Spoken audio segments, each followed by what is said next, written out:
ओम शं शनिश्चराय नमः। स्वागत है आपका हमारे चैनल पर। आज के इस वीडियो में आप सुनेंगे शनिवार व्रत की कथा। साथ ही हम सुनाएंगे आपको शनिदेव की एक ऐसी कथा जिसमें आप जानेंगे कि क्या वो कारण था जिसकी वजह से शनिदेव टेढ़ी चाल चलते हैं, धीरे धीरे चलते हैं। किस वजह से शनिदेव का पैर टूट गया था। तो सभी प्रकार की व्रत कथाएं सुनने के लिए और हमसे जुड़े रहने के लिए आपको केवल हमारे चैनल को सब्सक्राइब करके बेल आइकन को प्रेस करना है। आज की कथा अच्छी लगे तो लाइक करना है और शेयर करना है। तो चलिए अब हम जानते हैं कि वो कौन सा कारण है जिसकी वजह से शनिदेव का पैर टूट गया था। एक पौराणिक कथा के अनुसार सूर्यदेव की दो पत्नियां थीं। एक थी माता संज्ञा और दूसरी माता छाया। शनिदेव माता छाया के पुत्र थे और यम एवं यमुना माता संज्ञा की संतान थी। शनि की माता छाया के लिए तो सभी संतानें बराबर थी, परंतु माता संज्ञा शनिदेव को अधिक पसंद नहीं करती थी। एक दिन शनिदेव ने माता संज्ञा से भोजन मांगा तो माता संज्ञा ने शनिदेव को भोजन के लिए प्रतीक्षा करने को कहा, जबकि अपनी संतानों यम और यमुना को उन्होंने भरपेट खाना खिलाया। यह देखकर शनिदेव दुखी हो गए और दोबारा से अपनी माता संज्ञा से भोजन मांगा, जिस पर माता संज्ञा ने शनिदेव को डांटा और उनकी माता छाया के लिए अपशब्द कहे। शनिदेव अपनी माता का अपमान सहन नहीं कर सके और उन्होंने पैर से माता संज्ञा के गर्भ पर वार कर दिया। गर्भ पर वार माता संज्ञा सहन नहीं कर सकी। उन्होंने शनिदेव को श्राप दे दिया कि जिस पैर से शनिदेव ने उनके गर्भ पर वार किया है उनका वो पैर टूट जाए, और ऐसा ही हुआ। शनिदेव की दर्द भरी चीख से पूरा ब्रह्मांड हिल गया। तभी त्रिदेव भी वहां पर प्रकट हो गए। तब शनिदेव ने अपने पिता सूर्यदेव को पुकारा और न्याय करने का निवेदन किया। सूर्यदेव ने शनिदेव का पैर तो जोड़ दिया, लेकिन शनिदेव की चाल में फर्क आ गया। इसका कारण यह था कि माता संज्ञा गलत तो थी, लेकिन वे माता के स्थान पर थीं। ऐसे में माँ के गर्भ पर वार करना उचित नहीं था। बस तभी से शनिदेव की चाल धीरे और टेढ़ी हो गई। और अब सुनते हैं शनिवार व्रत की कथा। शनिवार के दिन शनि ग्रह को प्रसन्न करने के लिए शनिदेव की पूजा की जाती है, जिसमें काला तिल, काला वस्त्र, तेल, उड़द, इन चीज़ों से शनिदेव की पूजा की जाती है। ये सब चीज़ें शनिदेव को बहुत अधिक प्रिय हैं। शनि की दशा को दूर करने के लिए यह बहुत ही उत्तम व्रत है। शनिवार के दिन शनि स्तोत्र का पाठ भी विशेष लाभदायक होता है। शनिवार की कथा के अनुसार एक समय सूर्य, चंद्रमा, मंगल, बुध, बृहस्पति, शुक्र, शनि, राहु और केतु, इन ग्रहों में आपस में झगड़ा हो गया कि हम सब में से बड़ा कौन है। सब अपने आप को बड़ा कहते थे। जब आपस में कोई निश्चय नहीं हुआ तो सबके सब आपस में झगड़ते हुए इंद्र के पास गए और कहने लगे कि आप सब देवताओं के राजा हो, इसलिए आप हमारा न्याय करके हमें ये बताओ कि हम 9 ग्रहों में सबसे बड़ा कौन है। राजा इंद्र इनका प्रश्न सुनकर घबरा गए और कहने लगे कि मुझ में ये सामर्थ्य नहीं है जो किसी को बड़ा या छोटा बताऊं। मैं अपने मुख से कुछ नहीं कह सकता हूँ। हाँ, एक उपाय हो सकता है। इस समय पृथ्वी पर राजा विक्रमादित्य दूसरों के दुखों का निवारण करते हैं, इसीलिए तुम सब मिलकर उन्हीं के पास जाओ, वही तुम्हारे दुखों का निवारण करेंगे। ऐसा वचन सुनकर सभी ग्रह देवता चलकर भूलोक में राजा विक्रमादित्य की सभा में जाकर उपस्थित हुए और अपना प्रश्न राजा के सामने रखा। राजा उनकी बात सुनकर बड़ी चिंता में पड़ गए कि मैं अपने मुख से किसको बड़ा और किसको छोटा बताऊं। जिसको भी छोटा बताऊंगा वही क्रोध करेगा। परंतु उनका झगड़ा निपटाने के लिए विक्रमादित्य ने एक उपाय सोचा। उन्होंने सोना, चांदी, कांसा, पीतल, शीशा, रांगा, जस्ता, अभ्रक और लोहा 9 धातुओं के 9 आसन बनवाए। सब आसनों को क्रम से, जैसे सोना सबसे पहले और लोहा सबसे पीछे बिछाए गए। इसके बाद राजा ने सब ग्रहों से कहा कि आप सब अपने अपने सिंहासनों पर बैठिए। जिसका आसन सबसे आगे वह सबसे बड़े और जिसका आसन सबसे पीछे वह सबसे छोटा जानिए। अब क्योंकि लोहा सबसे पीछे था और वह शनिदेव का आसन था, इसलिए शनिदेव समझ गए कि राजा ने मुझको सबसे छोटा बना दिया। इस पर शनिदेव को बड़ा गुस्सा आया और कहा कि राजा, तू मेरे पराक्रम को जानता नहीं है। सूर्य एक राशि पर 1 महीना रहते हैं, चंद्रमा 2.25 महीना 2 दिन, मंगल 1.5 महीना, बृहस्पति 13 महीने, बुध और शुक्र 1-1 महीने, परंतु मैं एक राशि पर 2.5 अथवा 7.5 साल तक रहता हूँ। बड़े बड़े देवताओं को भी मैंने भीषण दुख दिया है। हे राजन, सुनो, जब राम जी पर 7.5 आई तो उन्हें वनवास हो गया, और जब रावण पर आई तो राम और लक्ष्मण ने सेना लेकर लंका पर चढ़ाई कर दी, रावण के कुल का नाश कर दिया। हे राजा, अब तुम सावधान रहना। राजा कहने लगा, जो कुछ भाग्य में होगा देखा जाएगा। उसके बाद अन्य ग्रह तो प्रसन्नता के साथ चले गए, परंतु शनिदेव बड़े क्रोध के साथ वहां से पधारे। कुछ काल व्यतीत हो जाने पर जब राजा को 7.5 की दशा आई तो शनिदेव घोड़ों के सौदागर बनकर अनेक सुंदर घोड़ों के साथ राजा की राजधानी में आए। जब राजा ने सौदागर के आने की खबर सुनी तो अपने अश्वपाल को अच्छे अच्छे घोड़े खरीदने की आज्ञा दी। अश्वपाल ऐसी अच्छी नस्ल के घोड़े देखकर और उनका मूल्य सुनकर चकित हो गया और तुरंत ही राजा को खबर दी। राजा उन घोड़ों को देखकर एक अच्छा सा घोड़ा चुनकर सवारी के लिए चढ़ा। राजा के घोड़े की पीठ पर बैठते ही घोड़ा जोर से भागा।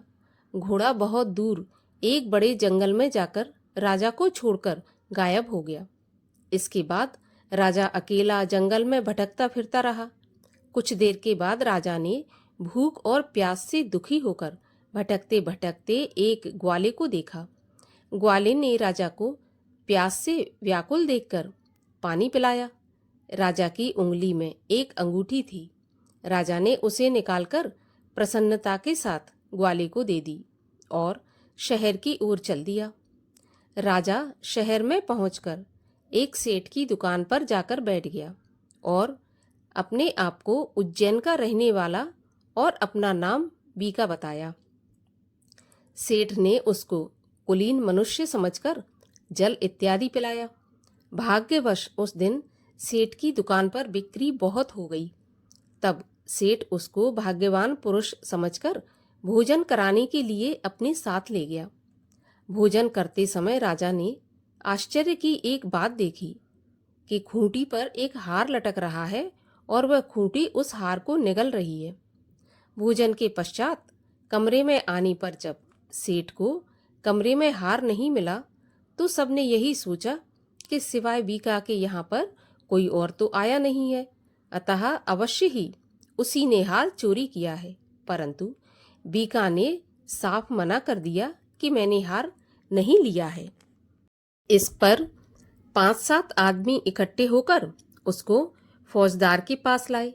फौजदार ने उसको राजा के सामने उपस्थित कर दिया और कहा कि ये आदमी तो भला प्रतीत होता है, चोर मालूम तो नहीं होता, परंतु सेठ का कहना है कि इसके सिवाय और कोई घर में आया ही नहीं, अवश्य ही इसी ने चोरी की है।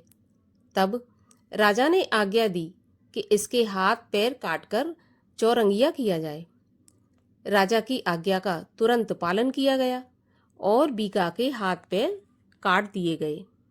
इस प्रकार कुछ काल व्यतीत होने पर एक तेली उसको अपने घर ले गया और कोल्हू पर उसको बिठा दिया।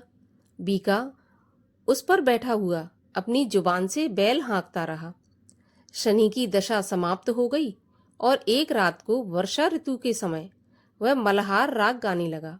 उसका गाना सुनकर उस शहर के राजा की कन्या उस राग पर मोहित हो गई और दासी को खबर लेने भेजा कि देखो शहर में कौन गा रहा है।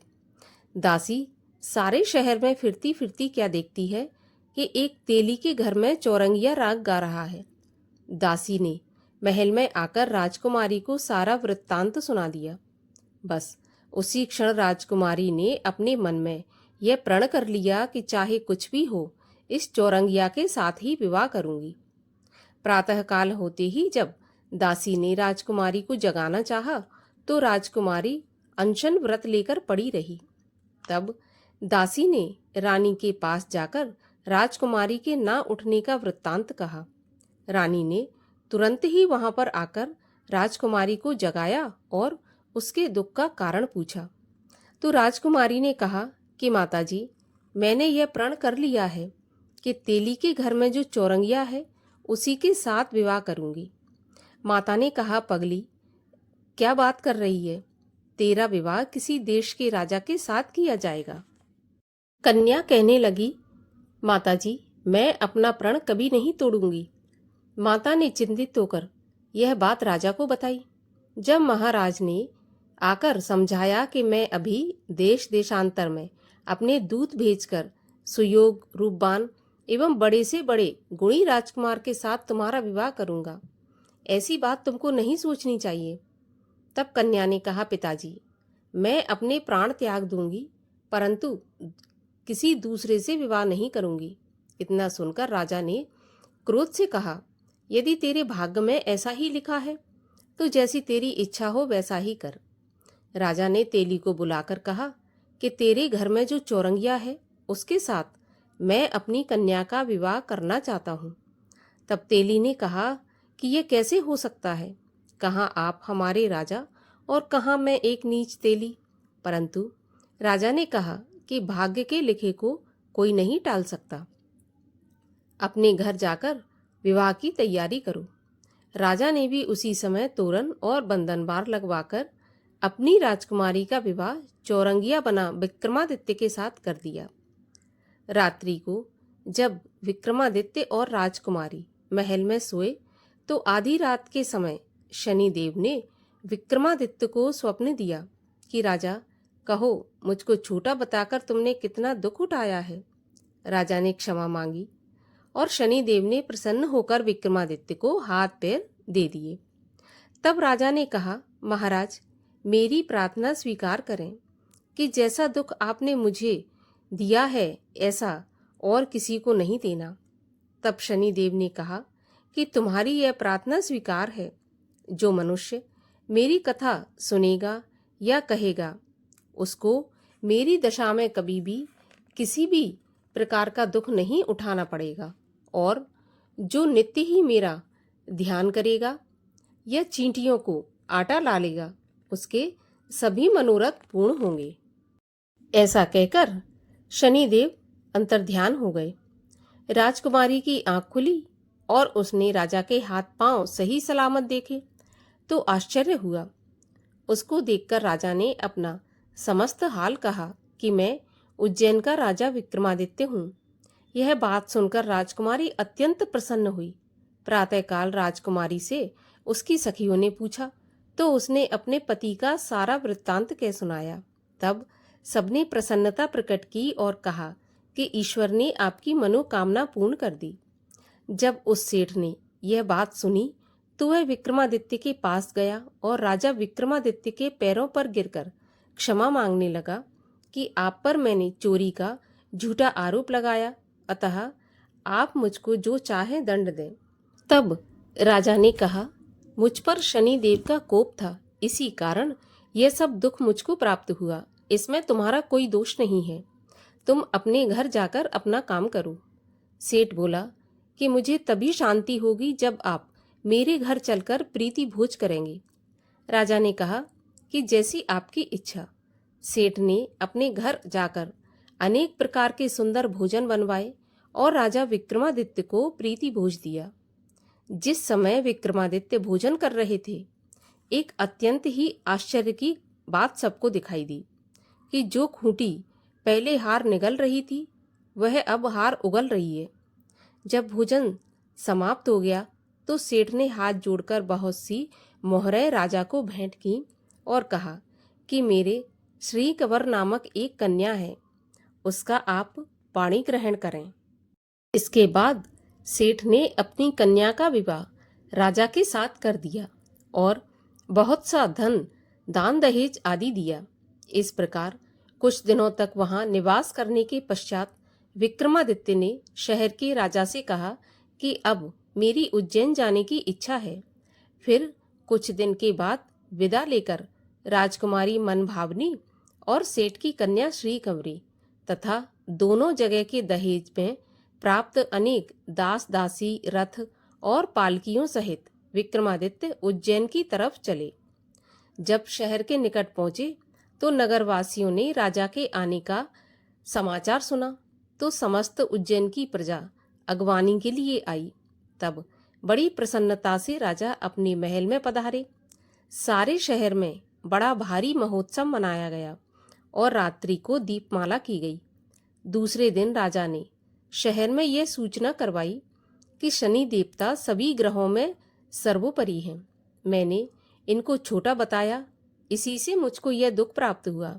इस कारण सारे शहर में सदा ही शनिदेव की पूजा और कथा होने लगी। राजा और प्रजा अनेक प्रकार के सुख भोगती रही। जो कोई शनिदेव की इस कथा को पढ़ता है या सुनता है, शनिदेव की कृपा से उसके सारे दुख दूर हो जाते हैं। शनिवार की कथा को शनिवार के दिन अवश्य पढ़ना चाहिए या सुनना चाहिए। बोलिए शनिदेव महाराज की जय।